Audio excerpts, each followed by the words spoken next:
اعوذ باللہ من الشیطان الرجیم بسم اللہ الرحمن الرحیم۔ پیارے بہن بھائیوں، جیسا آپ جانتے ہیں کہ جنات کے بہت سے گروہ ہیں۔ ان گروہوں میں ہر مذاہب کے لوگ شامل ہیں، غیر مسلم بھی ہیں، مسلمان بھی ہیں۔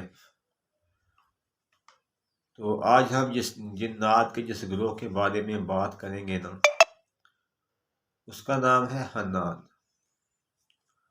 حنان جنات کا وہ گروہ ہے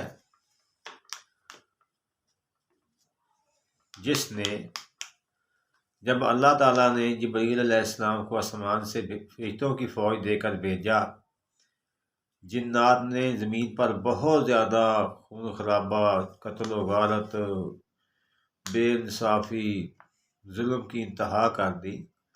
تو آپ نے جبرائیل علیہ السلام کو فرشتوں کی فوج دے کر بھیجا کہ وہ جا کر ان کو ختم کر دیں۔ پھر ایسا ہوا کہ جس جنات کے گروہ میں سے مسلمان جنات نے جبرائیل علیہ السلام کے ساتھ مل کر ان جنات سے جنگ لڑی، ان میں حنان سر فہرست ہے۔ حنان گروہ میں غیر مسلم جنات بھی شامل ہیں، لیکن اس گروہ کے مسلم جنات نے فرشتوں کے ساتھ مل کر ان کے خلاف جنگ لڑی۔ حنان گروہ بہت خطرناک گروہ ہے۔ ابلیس کے گروہ میں غیر مسلم جنات شامل ہیں۔ اس گروہ کے جو غیر مسلم جنات ہیں وہ ابلیس کے گروہ میں شامل ہیں، اور اس گروہ کے جو بقیہ جنات بچے ہیں نا، وہ بہت اچھے، بہت نیک اور بہت ہی اعلیٰ درجے کے، اللہ تعالیٰ سے، اس کی نبی سے، اس کے احکامات سے محبت کرنے والے ہیں۔ حنان گروپ کے جنات کو اللہ تعالیٰ نے آگ کے شعلے سے پیدا کیا۔ یہ بہت زیادہ طاقتور، بہت زیادہ غصے والے، بہت زیادہ آتش رکھنے والے جنات ہیں۔ یہ جنات زیادہ تر اپنے جو مسلم جنات ہیں اپنے کاموں میں، اللہ تعالیٰ کے احکامات میں، ہر چیز میں مگن رہتے ہیں، لیکن جو غیر مسلم جنات ہیں وہ شیطان کے گروپ میں شامل ہو گئے ہیں۔ وہ لوگوں کو بے تحاشا تنگ کرتے ہیں ہر طرف سے۔ وہ مسلمانوں کے خلاف ہیں، مسلمانوں کے خلاف ان کے اندر بہت زیادہ نفرت ہے۔ وہ ہر طریقے سے ان کو نقصان پہنچاتے ہیں۔ یہ جو جادوگر ہیں نا حضرات، یہ جادو کرنے والے عامل ہیں، غیر مسلم عامل ہیں، وہ کیا کرتے ہیں، جنات کو قابو کر کے ان سے ہر قسم کا کام لیتے ہیں۔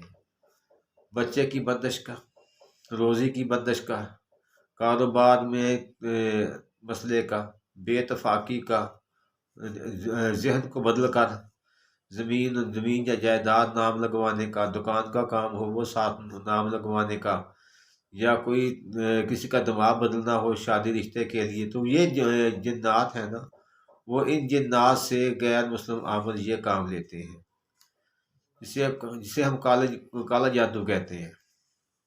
دوسری بات، جو مسلم جنات ہیں انشاءاللہ تعالیٰ وہ انہی گھروں پہ غصہ کرتے ہیں جن گھروں میں بڑے مسلمان ہو کر نماز نہیں پڑھتے، اللہ تعالیٰ کے احکامات پر عمل نہیں کرتے، بچوں کے ساتھ ساتھ بیٹھ کر بے حیائی والی باتیں کرتے ہیں۔ پرانے دور میں بڑوں کو، بڑے چھوٹے کی بات کرنی ہوتی تو بچوں کو یہاں سے اٹھا دیا جاتا تھا۔ اب افسوس کی یہ بات ہے کہ بچوں کو ساتھ بٹھا کر وہ باتیں ہو رہی ہیں۔ اور ایک بات میں تو کہتا ہوں کہ اللہ جانتا ہے یہ کیا مسئلہ بننے والا ہے۔ اکثر بچے میرے پاس آتے ہیں شادی کا مسئلہ لے کر، گھریلو پرابلم لے کر میری بہنیں آتی ہیں، بھائی روزی کے پرابلم لے کر آتے ہیں، بہت مسئلہ ہوتا ہے تو جائیداد کے مسئلے لے کر آتے ہیں، یہ بدل دو، فلاں کر دو، وہ کر دو۔ میں نے کہا یہ ہم تو نوری علم والے، ہم تو اللہ تعالیٰ کی اور شارٹ کٹ کے قائل ہی نہیں ہیں۔ ہم تو اللہ کی رضا پہ راضی رہنے والے ہیں، اسی کا ذکر کروانے والے لوگ ہیں۔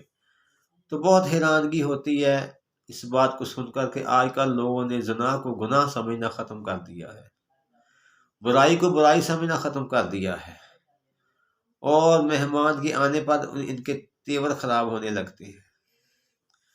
بہت ایسے مسائل ہیں جن میں انسان گر گیا ہے، گرا ہوا ہے، اور میرے اللہ کا وعدہ ہے کہ جیسے انسان ہوں گے، جیسی ان کی کرتوتیں ہوں گی، ویسی حکمران آئیں گے۔ اللہ تعالیٰ سے دعا ہے اللہ ان شیاطین کے گروہوں سے ہمیں محفوظ رکھے، اور اللہ تعالیٰ ہمیں ہر قسم کی آفت و مصیبت سے بچائے۔ یہ شیاطین سے بچنے کا میں نے پہلے بھی آپ کو بتایا تھا، قرآن میں جگہ جگہ ذکر ہے، اور اس کے علاوہ سورہ ہے اپنے آیت الکرسی۔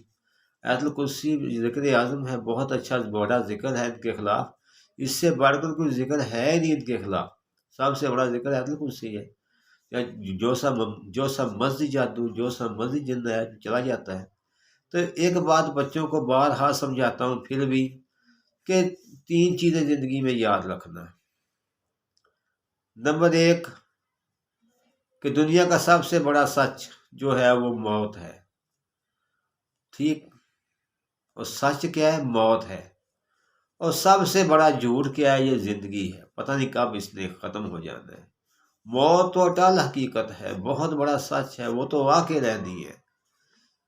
تیسری بات یہ ہے کہ ہم اشرف المخلوقات ہیں، ہم پہ کوئی قابو نہیں پا سکتا۔ نماز پڑھیں، اللہ کا ذکر کریں، وہ نماز سے روکتے ہیں، اب نہ رکیں، وضو کر کے بیٹھ کر پڑھ لیں، جو مرضی کریں وہ روکیں گے آپ کو، ہر مسئلے سے روکیں گے، اپنے رکنا نہیں ہے۔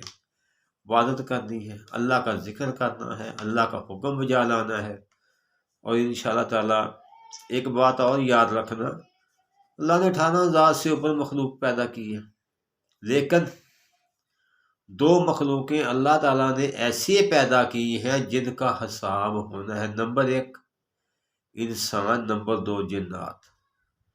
دونوں کو اللہ نے 2 رستے دیے ہیں، اچھائی کا اور برائی کا، جو بھی رستہ اختیار کر لیں ان کی مرضی ہے۔ تو اللہ آپ کو اچھائی کا رستہ اختیار کرنے کی توفیق عطا فرمائے۔ وہ میرا اللہ وحدہ لا شریک ہے، وہ رحمان ہے، رحیم ہے، اول ہے، آخر ہے، ظاہر ہے، باطن ہے، وَهُوَ عَلَى كُلِّ شَيْءٍ قدیر ہے، وہ ہر چیز پر قادر ہے۔ انسان خالی ہاتھ آیا تھا، آتے ہوئے تو بہت کچھ لے کر آیا تھا میرے اللہ سے، ہاتھ مٹھیاں بند تھی، لیکن جاتے ہوئے تو خالی ہاتھ جائے گا، یہ بات یاد رکھنا، ٹھیک ہے۔ اللہ تعالیٰ آپ سب کا حامی ناصر ہو، اللہ تعالیٰ ہمیں عزت اور احترام والی زندگی نصیب فرمائے۔ جاتے جاتے میں ایک بات آپ کو کہہ دیتا ہوں، میں نے اکثر یہ سیاسی لوگوں کو، یہ جوانوں کو بات کرتے ہیں، فلاں جگہ اس نے میری بےزتی کر دی۔ آپ کو کوئی سرے بازار ننگا بھی کر دے نا، تو یہ بات ذہن میں رکھیں کہ عزت ذلت میرے اللہ کے ہاتھ میں ہے۔ وَتَعِزُّ مَن تَشَاءُ وَتَذِلُّ مَن تَشَاءُ بِيَدِكَ الْخَيْرُ إِنَّكَ عَلَىٰ كُلِّ شَيْءٍ قَدِيرٌ۔ فی امان اللہ۔